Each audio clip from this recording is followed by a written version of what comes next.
Ya, di video ini kita akan belajar tentang dinamika rotasi, ya. Kalau di dulu semester sebelumnya atau di kelas sebelumnya, kita belajar kinematika gerak, ada gerak rotasi, ya. Di sana ada kecepatan sudut dan seterusnya, ya. Nah, kalau dinamika rotasi ini kita akan membahas, ya, kenapa benda itu bergerak melingkar, apa yang terjadi, ya. Kita lanjutkan. Dulu ketika kita belajar gerak translasi, apa yang menyebabkan gerak?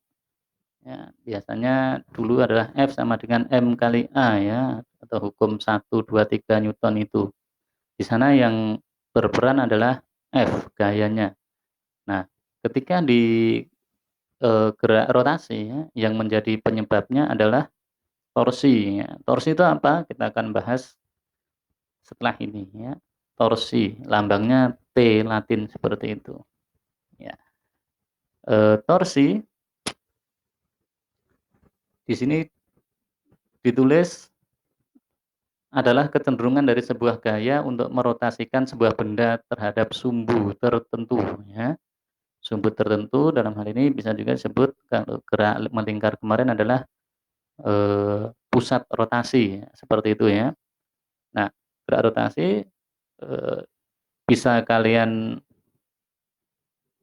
bayangkan ketika membuka pintu, kalian mendorong di ujung pintu yang jauh dari engsel dengan dekat dari engsel, lebih mudah yang mana, ya?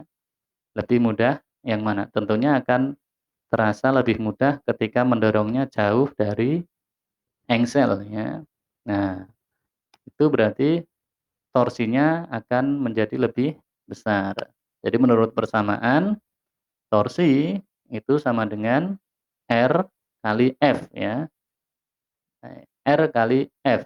Ya, di sini tambahkan sin theta. Kenapa sin theta?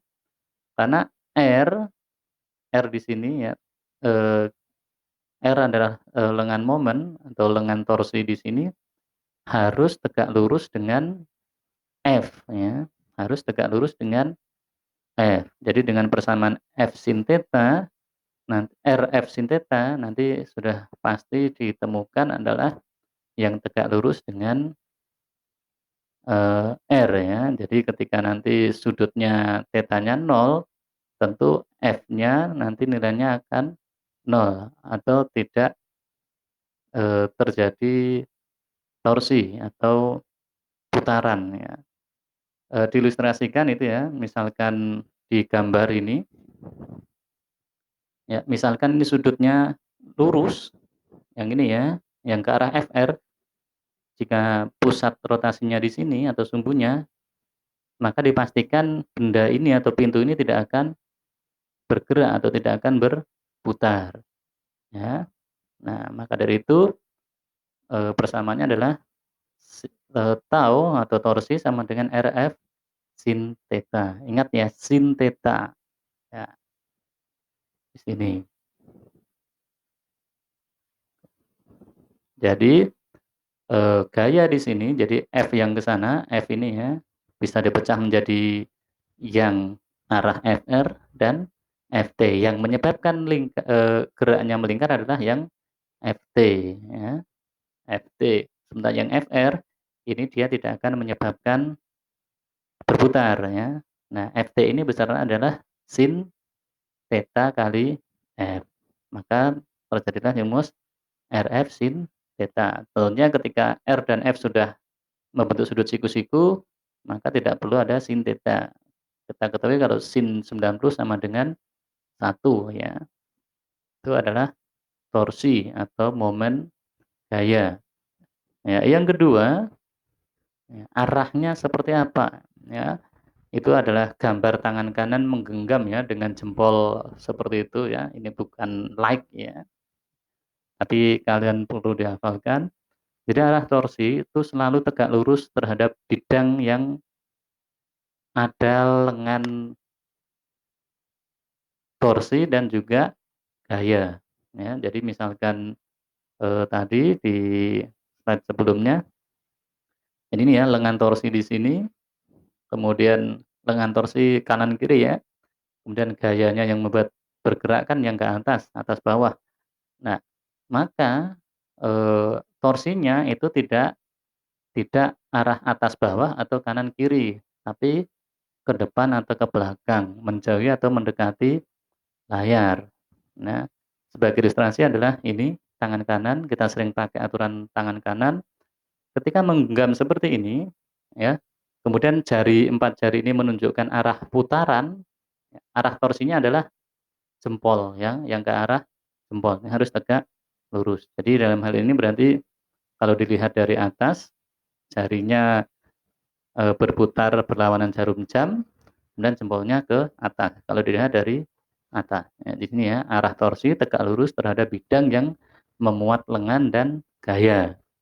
Kemudian torsi bernilai positif, ya, torsi bernilai positif jika gaya yang menyebabkan putaran, ya, atau dalam hal ini berarti putarannya berlawanan jarum jam, ya, nah, itu positif. Nah, kemudian torsi akan bertanda negatif atau bernilai negatif jika gaya yang menyebabkan putaran atau arah putarannya searah jarum jam.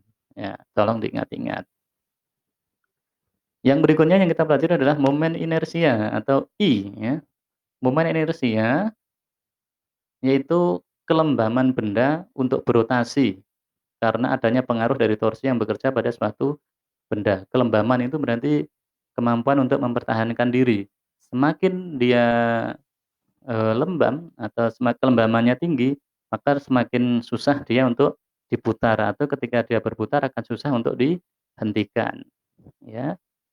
Nah, eee, momen inersia atau I dilambangkan dengan atau dirumuskan dengan I sama dengan sigma, ini sigma ya, M massa kali R kuadrat, ya. Jadi I momen inersia sama dengan jumlah dari massa dikalikan R kuadrat, R-nya dikuadratkan, ya. Di mana I adalah momen inersia, M massa, dan R adalah jarak terhadap sumbu putar. Ya. Berikutnya adalah contoh soal, nanti kita bahas. Yang pertama, pada sebuah batang yang sangat ringan, ya, dengan panjang 140 cm, bekerja 3 gaya, F1 20 Newton, F2 10 Newton, dan F3 40 Newton dengan arah dan posisi seperti pada gambar. Gambarnya ini. Tentukan besar momen gaya yang menyebabkan batang berotasi pada pusat massa. Pusat massa batang mestinya di tengah, ya. Soal yang kedua, benda A dan B yang bermassa sama yaitu 5 kg dihubungkan dengan batang dengan panjang 120 cm yang massanya diabaikan. Kemudian diputar di tengah-tengah batang. Tentukan besar momen inersianya. Ya. Untuk melihat pembahasan silahkan klik next untuk melanjutkan ke video berikutnya.